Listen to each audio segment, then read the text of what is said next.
बे समाव आङो बिथांखौ आं सिनायथि खालामनानै होनो गोसो जादों। बिथाङानो जाहैबाय जोंनि बेथेस्दा प्रेयार मिनिस्ट्रिनि फाउन्डार रेभारेन्ड रन्जित इसवारी। नोंथांखौ आं खुलुमग्रोनाय जाबाय, गोजोन्थों। बे समाव आं बेखौनो सोंनो नागिरदों, नोंथाङा 50 बोसोर जाबाय दासिमाव मिनिस्ट्रि मावबोनाया, थ' माबायदिहाय मिनिस्ट्रि लाइनाव हाबखो, साकरि जिबननिफ्राय आरो मिनिस्ट्रि एक्सपिरियेन्सआव माबायदि जाफैखो आरो मानो मिनिस्ट्रि साकरिखौ नागारनानै मिनिस्ट्रि मावनांगौ जाखो, बेखौ आं नोंथांनियाव फंनैसो आं सोंनाय जाबाय। हामबायसै। बे समाव आं बेथेस्दा प्रेयार मिनिस्ट्रिनि जानानै साफ्रोमनिसिमबो खुलुमनाय सिबिनायखौ बावहरग्रोबाय। मेनलि आंनि जिबनाव इसोरनि जि प्लानिं, इसोरनि परिकल्पना,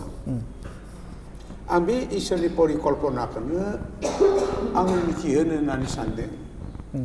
जेब्ला आङो स्टुडेन्टस लाइफनिफ्रायनो आं फोरबुनि खामानिखौ मण्डलियाव आङो मावबोफादों। हानायमानिखौ जिखौ आंनो पास्टरफ्रा होदों,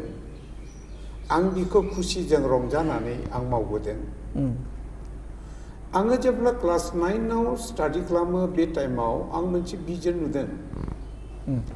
आरो भिजना तालेस्वरगुरिनिफ्राय मागालगुरि हाई स्कुलाव फैनांगौ। बे समाव हाई स्कुल हाई सेकेन्डारि जाथ'वाखैमोन आरो जों थाबायनानै फैयो।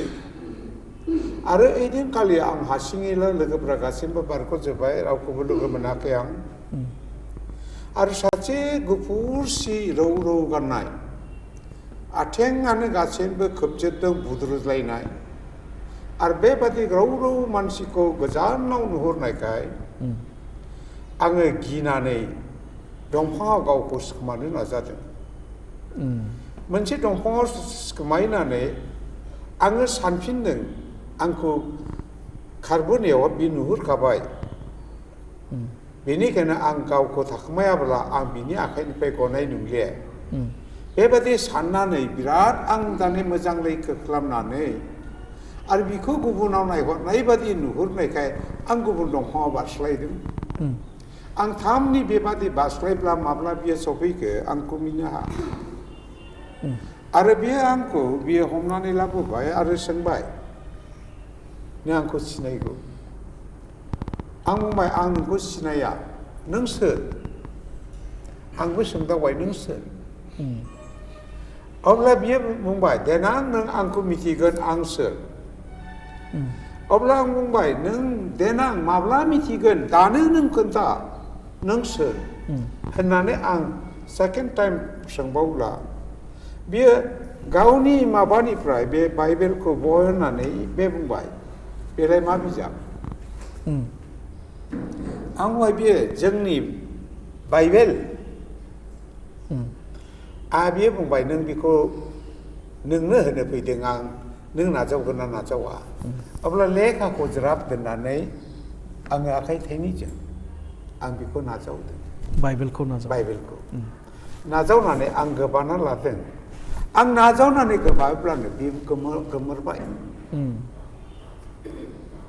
आरो बे सिमांखौ आं आंनि आइनो खोन्थाबाय। ओरैनो बेसेबां बैसोमोन बे समाव? आङो एक्जेक्टलि बुंनो हानाय आंनि बैसोखौ आं क्लास 9आव फरायोमोन। मोननैसोल' आं सोंनो नागिरदों जे नोंथाङा बर'फोरनि गेजेराव इसोरनि हाबा मावनाया 50 बोसोरनिबो बारा जाबाय। दा बे समाव बर'फोरखौ माहाय सोलायनायखौ नुबोखो? आङो दा बे आंनि जिबनाव आङो मिनिस्ट्रियाव हाबनायाव बर'फोरनि सोलायनायखौहाय आं बहुद सोलायनायखौ आं नुबोदों। आगोलहाय बर'फोरनि इसोरखौ खुलुमनाया आबायज्रांमोन। नाथाय दानि इसोरखौ खुलुमनाया माब्रैबादि इसोरखौ सेटिसफाइ खालामनो हागोन बिनि जोथोन लानायखौ आं नुनो मोनदों। बहुद डिफारेन्सखौ आं नुबोदों। इभेन दा ओरैबादियै आं नुनो मोनबोदों, बर'फोरनि गिर्जाफ्राबो गिर्जाखौ फोजौनो फेदेरनो थाखाय बेहाय क्वालिफिकेसन एजुकेसन नांगौ होननायाव फरायनायावबो गोसो होबाय। नाम्बार 1। नाम्बार 2 बिब्लिकेल सेमिनारावबो मानसिफ्रा ओरैबादि दा थांनो नाजादों सेमिनाराव आरो थांदोंबो सेमिनाराव दिनै ग्रेजुवेट लानानै फैदों आं बेखौ आपग्रेडखौ नुनो मोनदों गोदो सेमिनाराव थांनो गोसोआनो जायामोन मानोना बेवहाय साख्रि मावोला दरमान गैया दरमान गैया गभर्नमेन्टआव मावोब्ला बुरजा सेलारि मोनो होमब्ला थांनानै थागोन होननानै सानोमोन नाथाय दा बेफोरखौ ज्राब गारजोब्बाय आं बेजोंनो नुनो मोनदों दायो बर'फोरनि गिर्जायावबो आत्मानि प्रेरणा इन्सपिरेसना दावगाबोदों खोलोमनायथिंनिबो चार्च प्लान्टिं मुभमेन्टफ्रा बांसिन जादों मुभमेन्टफ्रा थिग जाबोदों आरो आं दा ओरैबादि नुनो मोनबोदों बर'फ्राबो समनि फाखनखौ लानानै दायो माब्रै बादियै जों इसोरनि रायजोखौ जेरैबायदि बे न' लुनायनिफ्राय थानायनिफ्राय गाननाय जोमनायनिफ्राय रायज्लायनायनिफ्राय मटिभेसनखौ चेन्ज जाबोनाय आं नुदों गोदोहाय कनफारेन्सफोर जेब्ला खुङोमोन आबायज्रांखौ नुनो मोनदोंमोन आं जिगाबफोरजोंहाय थालिर बिलाइफोरजोंसो मा खालामोमोन खोबनानै सभाफोरखौ खालामबोनाय नुदोंमोन नाथाय दा बिराद बेवबो सोलायबोनाय नुबाय दा एक्चुअलि जोंनि सभा समितिनि डेक'रेसनफोरखौबो बर'फोरनाव आं सोलायबोनाय नुदों दा आरोबाव मोनसे दा आं बर'फोरनियाव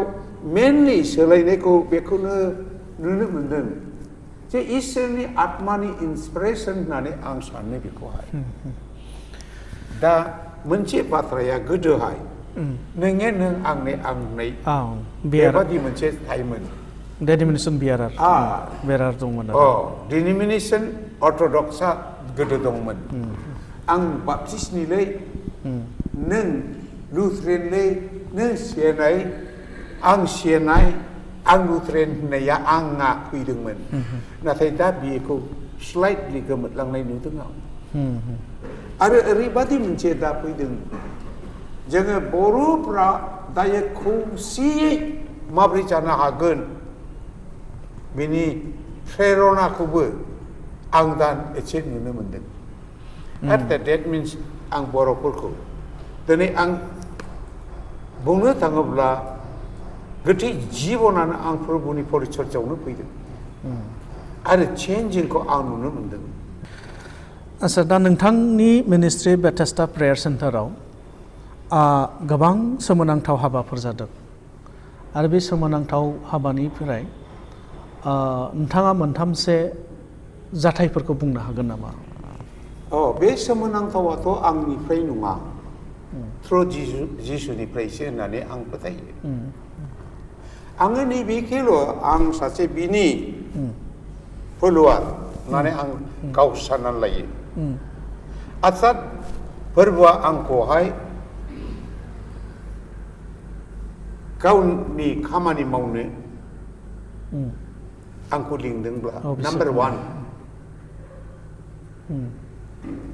बे आंखौ थिनहरबायब्ला बे आंजों आंनि डिमान्डआ बेनोमोन नों आंजों थानांगौ नों लोगोसे थाङाब्ला नों लोगोसे थायाब्ला आंलाय मा बुंनो हानो आंनि डिमान्डआ बेनोमोन आरो सैथोयै आं बेखौनो नुनो मोनदों गोबां आं दिनै बेथेस्टा प्रेयार मिनिस्ट्रिखौ खुलिनानै फोरबोनि बुंनाय बादि थां होननानै खोन्थाहैनायाव फोरबोआसो बे महिमाखौ मावनानै खोन्थादों जास्ट आं मोनसेखौ बै NBCCनि बेलायावनो खोन्थाखादों आंनि मिसेसआबो दङ दाउदो जेखौ नुदोंमोन नोंसोरखौ रावबो जेबो खालामनो हाया होननानै जिसुआ सोलोंग्राफोरखौ बुंदोंमोन बे 7 जन दायनाफ्रा मोन्थोर फरायदों आंखौ खोख्लैनो नाथाय आं खोख्लैयाखिसै गावसो उल्था गोग्लैदों ब्लेक मिउजिक आङो बेयावबो नुनो मोनदों आरोबा आं दहाय खोथादों मोनसे खोथा केलामाराव जेब्ला हेलिं क्रुसेड जादों पेरालाइसिस जानानै 3 बोसोर जादों होननानै बुंदों बै आइजोआ दाउजें बिल गामिनि आरो बे आं हामबाय सार आंखौ दानो बाप्तिस्मा होदो होनना बुंब्ला आं बुंबाय दिनै नोंखौ बेयाव होआ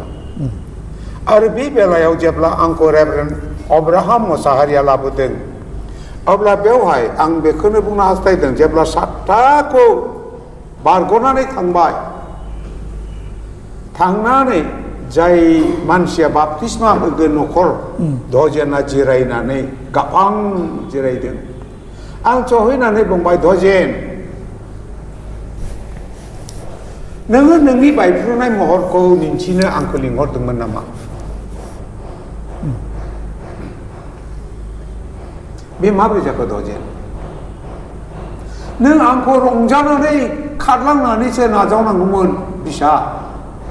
नाथाय नों दिनै मानो बिबादि बायफ्रुखो अब्ला बुंबाय आफा आंनि थाखाय आंनि न'खरनि थाखाय नों थैनांनायसिब्ला दिनै आं माखिबो रंजानो हागौ होमब्ला बुंबाय आं दजेन बिसा सोरगोनि आफाया गथायाब्ला रावबो आंखौ बुथार हाया आरो सोरगोनि आफा बिसोरनि आखायाव गथायदोंब्ला आं खाखुमालाबो गवा थैनाय थांनाया बिनि आखायावसो नों बेखौ साननानै मोना नों साननानै आंखौ बासायनो हागोन फिसा होननानै बेबादि काउन्सिलिं खालामब्ला बे गामिनि आटाइतके दायना बिनो गावब्रानो 6 मासनि सिगाङाव साइकेलनिफ्राय गोग्लैनानै बिनि सिङा खेंख्रा जादों आरिफ्राय तेजपुर मेडिकेल कलेज आरो मेडिकेल हस्पिटालनिफ्राय ट्रिटमेन्ट खालामब्लाबो जायाखिसै बेवहाय आथिं थोंब्रैजों थाबायो बियो आथिं थोंब्रैजों थाबायबोनायाव दजेना बुंबाय बाबा बै फैगौआनो डेन्जारथार अब्ला जेब्ला फैदों बियो गोजानाव थाब्ला आं सिखांनानै बुंबाय बा जिसुखौ फोथायोब्ला आथिं थोंनैखौ दोनदेरनांनाय नङा अब्ला गाज्रि धरनै लावथिखौ थुथानानै आंखौ नायदों बियो अब्लाबो बुंबाय बा जिसुखौ फोथायसाय मिनिनानै बुंदों जिसुखौ फोथायसाय अब्ला जिसुखौ फोथायसाय होनब्ला बियो आरोबाव बेबादि गाज्रि महरै बारबोदों सायागानसो फैबाय आं बुंबाय जिसुखौ फोथाय बाबा होमब्ला नों लावथि थुनाङा आरो बियो बुंबाय आं फोथायगोन होमब्ला नोंनि लावथिखौ गाहर होनना बुंबाय आं गाहरबाय आरो बे थाबाय बुंबाय आच्छा आथिखालाव जों बांसिनखौनो नुनो मोनदों खोमसि ब्लेक मेजिक थारमाने मा होनो दायना तो जौगानायनिफ्राय जे मानसि ट्राइबेलफोरनि गेजेरावनो आं बेखौ नुनो मोनदों जों बयबो नुदों जे बांसिन माने दायना नाख्रेबनाय जाख्रेबनाय खालामनानै दोननाय जौगानाय मोनसे फोलेरखौ माने गाख्रेबनानै दोनदों दा बेखौनो माबायदिहाय बेहाय माने बेखौ बोखांनो हागोन जों दा बे खोमसि फोथायनायखौ माबोरै फोजोबस्रांनो हागोन खोमसि फोथायनायखौ फोजोबस्रांनोब्ला जोङो बेनो जाबाय नाम्बार 1 इसोरनि बाथ्राखौ मोजाङै जों फोरोंनांगोन आंनि नुनायाव जाय बाथ्रायाव महत इसोरनि बोलो आरो महिमाया दं बाबा मानोना जेब्ला नैबे बाथ्रायाखौ जोङो जोंनि गोसोआव दोननो हाबाय ब्लेक मेजिक बाबा माबा मोनसेया जोंखौ एट्रेक्ट खालामनो माब्लाबाबो हानाय नङा मानोना बाइबेलाव लिरनाय दं बोसोन बिजाब 30:5 फंफ्रोमबो फोरबोनि बाथ्रा शुद्ध आरो बे बाथ्रायाव जायफ्रा भरसा खालामदों बे बाथ्रा बिखौ सिल खालामदों होनना बुंदों जेब्ला जों फोरबोनि बेबस्थायाव थागोन फोरबोनि सायावल' भरसा खालामगोन अब्ला हाजारसे दा आं दहायनो बुंदों मोन्थोर फरायदों मोन्थोरा आंनियाव नांफैनो हाखसै वाव माबादि अब्ला जोंनि फोथायनाया ख्रिस्टनियाव थायोब्ला अब्ला दिनै रावबो जोंखौ बे दायना माबा होनदों बेबो जोंखौ जेबो खालामनो हानाय नङा अब्ला जों सोरबा अजानायाव थांनांगौनि प्रयजन गैया नाथाय दा ओरैबायदि बुङो गुबुन इसोरखौ मिथियै मानसिफोरा दे ख्रिस्टियानफोरनाव गिदिर मोन्थोर दं होननानै बुङो आरो बिनिखायनो बिसोरखौ नाख्रेबनो हाया बिदिबो अजद जाखाङो आरो सम सम बेखौथ' बुंखादों बै बाराव बे 7 जन अजाफ्रा बुंदोंमोन जे दिनै नों आंखौ जे मोन्थोरखौ जे गुनखौ फोरोंहरबाय आङो बिजों खानो हायाखिसै ओमफ्राय बिनि मोन्थोरा बांसिन बेनिखायनो बेखौ लिंनानै लायदो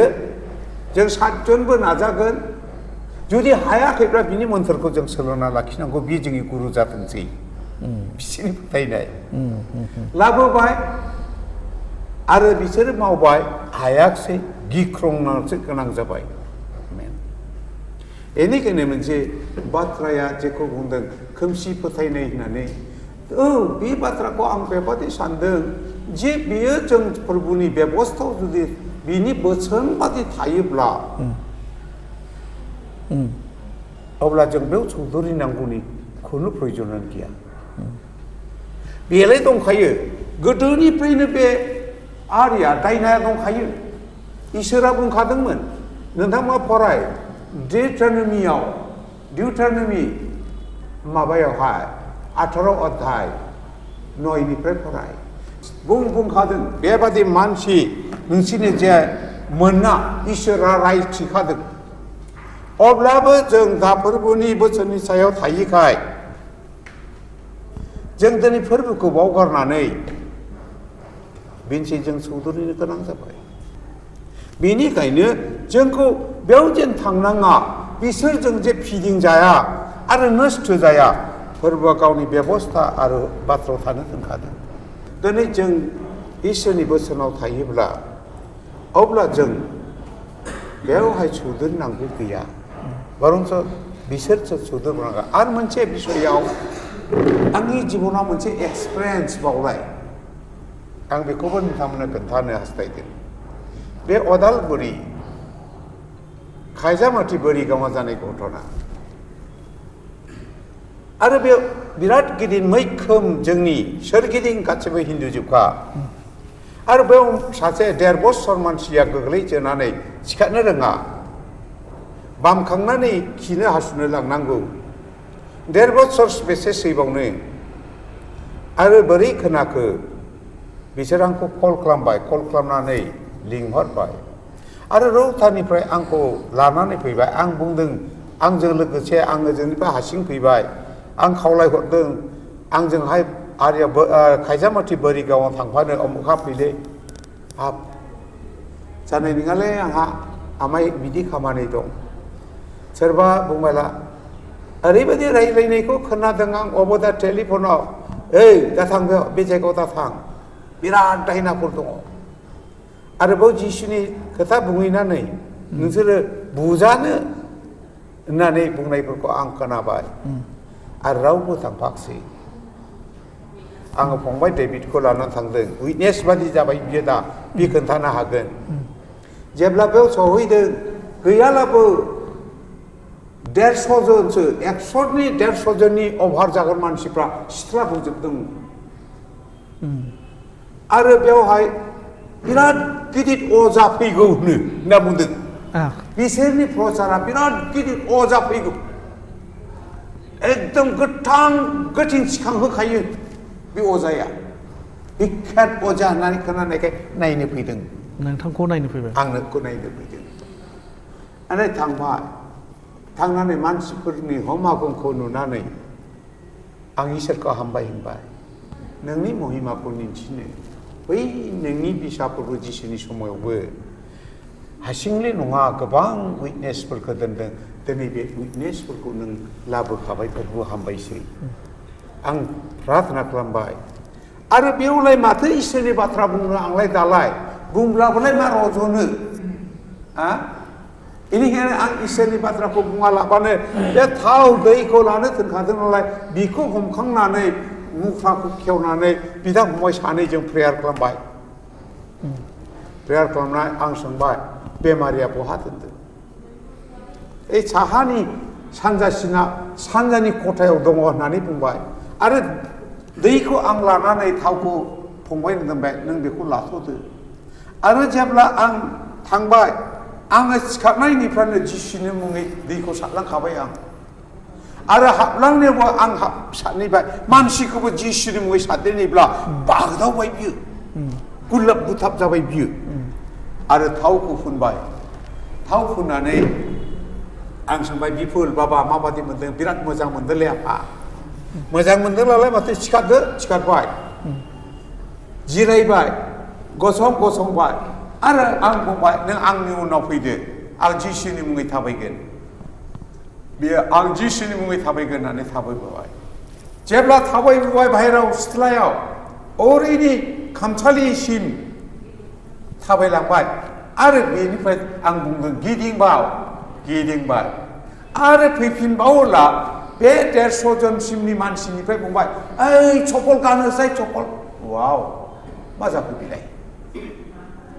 माने चप्पल गानो इसोरनि आत्मा आंखौ बुंबाय बिसोरो भेलखिजोंसो थाबायहोदों होननानै सानदों लाबो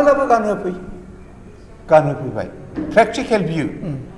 बाबा आं खोन्थादों जेब्ला चप्पलखौ गानबाय आरो बिसोरनि मोखाङाव थाबायबाय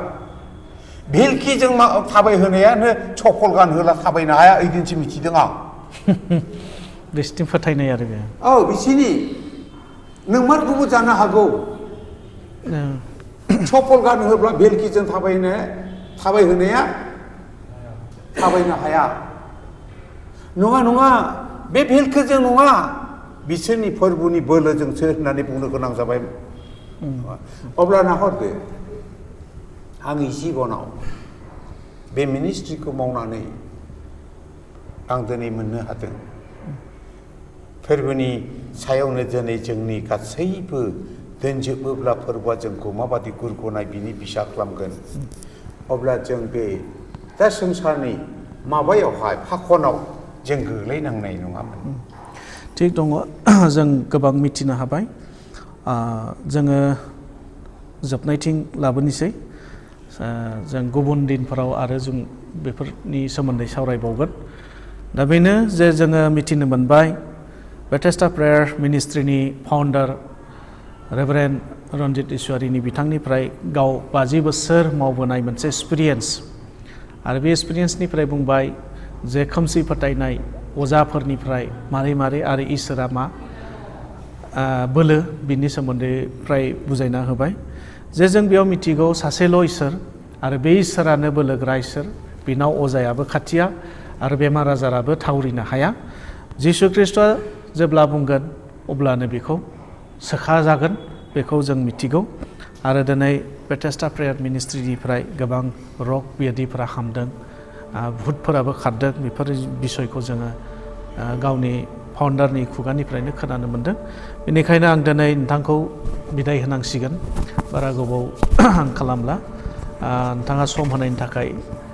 साबायखर थाबाय गोजोन्थों